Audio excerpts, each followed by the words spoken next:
సాగర తీర నగరం విశాఖ మెడలో కూడా మెట్రో ఓ మణిహారంలా మారనుంది. నగరంలో ట్రాఫిక్ రద్దీ, ప్రయాణికుల అవసరాలు, భవిష్యత్ విశాఖ ముఖ చిత్రాన్ని దృష్టిలో పెట్టుకుని మెట్రో రైల్ ప్రాజెక్టుని రాష్ట్ర ప్రభుత్వం పట్టాలెక్కిస్తోంది. ఈ నేపథ్యంలోనే డబుల్ డెక్కర్ వంతెనలతో నడిపేలా ఈ ప్రాజెక్టుని డిజైన్ చేస్తున్నారు. అంటే ఫ్లైఓవర్లో పైన మెట్రో పరుగులు పెడితే కింద వాహనాలు దూసుకువెళ్తుంటాయన్నమాట. ఇంతకీ విశాఖ మెట్రో రైల్ ప్రాజెక్టు విశేషాలేంటి? మా ప్రతినిధి జార్జ్ అందిస్తున్న గ్రౌండ్ రిపోర్ట్ ఇప్పుడు చూద్దాం.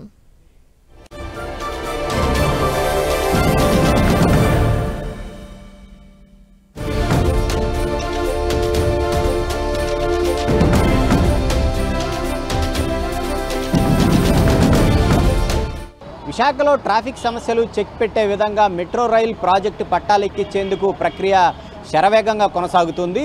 ఇప్పటికే దీనికి సంబంధించి టెండర్లను సైతం కూడా ఆహ్వానించారు. దీంతో విశాఖలో ట్రాఫిక్ సమస్య తొలగిపోనుంది. అసలు మెట్రో రైలు ప్రాజెక్టు ఎక్కడి నుంచి ఎక్కడికి ఏ విధంగా కొనసాగుతుంది అనేది గ్రౌండ్ రిపోర్ట్లో చూద్దాం.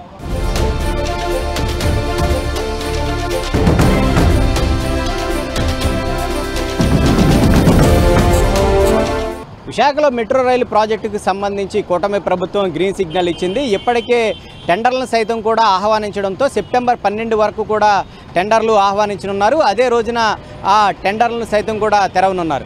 అయితే విశాఖలో మెట్రో రైలు ప్రాజెక్టుకు సంబంధించి మొదటి దశలో దాదాపుగా 46.23 కిలోమీటర్ల మేర ఈ మెట్రో రైలు ప్రాజెక్టును నిర్మించనున్నారు. దానికి సంబంధించి చూసుకున్నట్లయితే కనుక స్టీల్ ప్లాంట్ నుంచి కొమ్మాది వరకు ఈ మెట్రో రైలు ప్రాజెక్ట్ అనేది ఉండబోతుంది. మొదటి ఫేజ్లో దాదాపుగా 3 కారిడార్లు దీన్ని నిర్మించనున్నారు.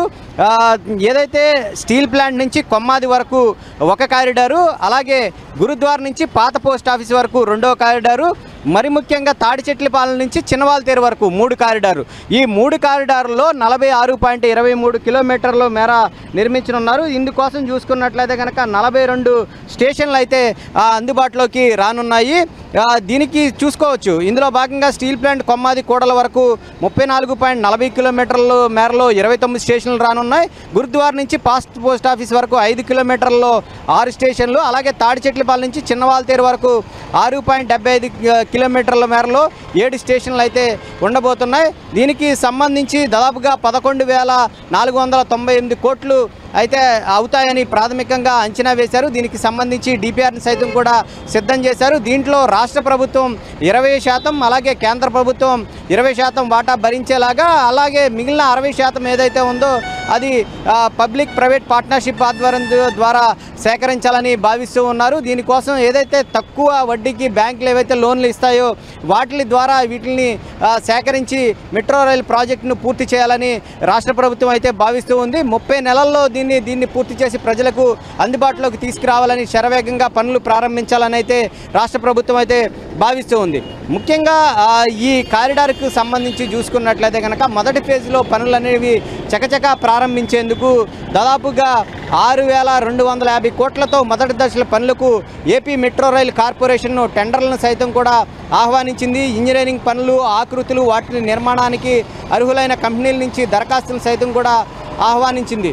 అయితే దీనితో మనం చూసుకున్నట్లయితే కనుక 30 నెలల్లో కనుక ఈ ప్రాజెక్టు కనుక పూర్తయిందంటే దాదాపుగా విశాఖలో ట్రాఫిక్ సమస్య అనేది పూర్తిగా తగ్గుతుందని చెప్పుకోవచ్చు.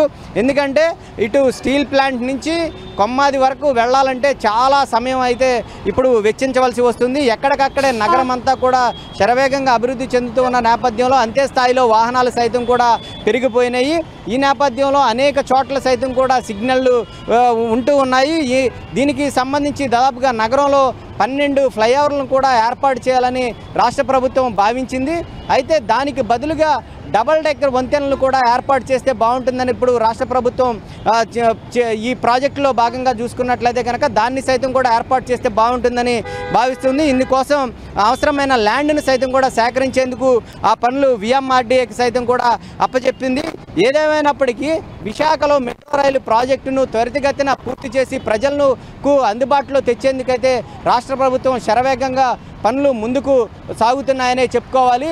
ముఖ్యంగా ఈ మెట్రో రైలు ప్రాజెక్టు 100% కేంద్ర ప్రభుత్వమే భరించేలాగా ప్రయత్నాలు చేస్తూ ఉన్నప్పటికీ అవి కాస్త ఆలస్యం కావడంతో రాష్ట్ర ప్రభుత్వమే ముందుకు అడుగు వేసి ఈ మెట్రో రైలు ప్రాజెక్టు పనులు ప్రారంభించేందుకు శరవేగంగా సన్నాహాలు చేస్తుందని చెప్పుకోవచ్చు.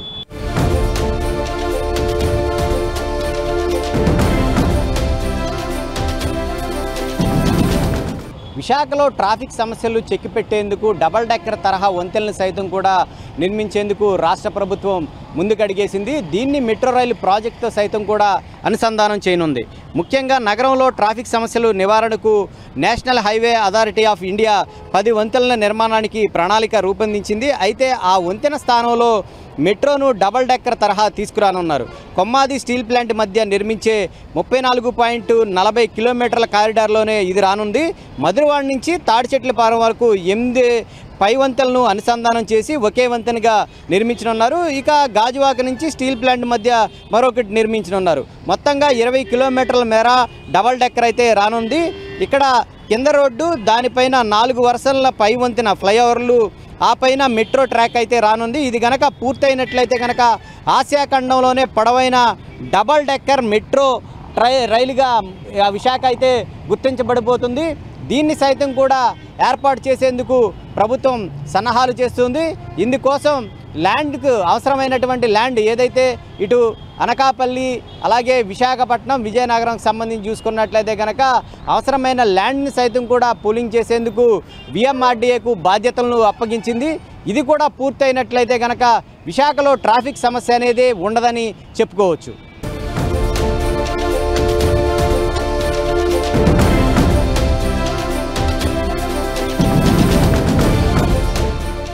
మెట్రో రైలు ప్రాజెక్టు డబల్ డెక్కర్ వంతెనలతో విశాఖ కొత్త రూపు సంతరించుకోవడమే కాకుండా ట్రాఫిక్ ఫ్రీ సిటీగా మారనుంది. మెట్రో రైలు ప్రాజెక్టు కనుక పూర్తయినట్లయితే విశాఖ రూపురేఖలే మారబోతున్నాయి.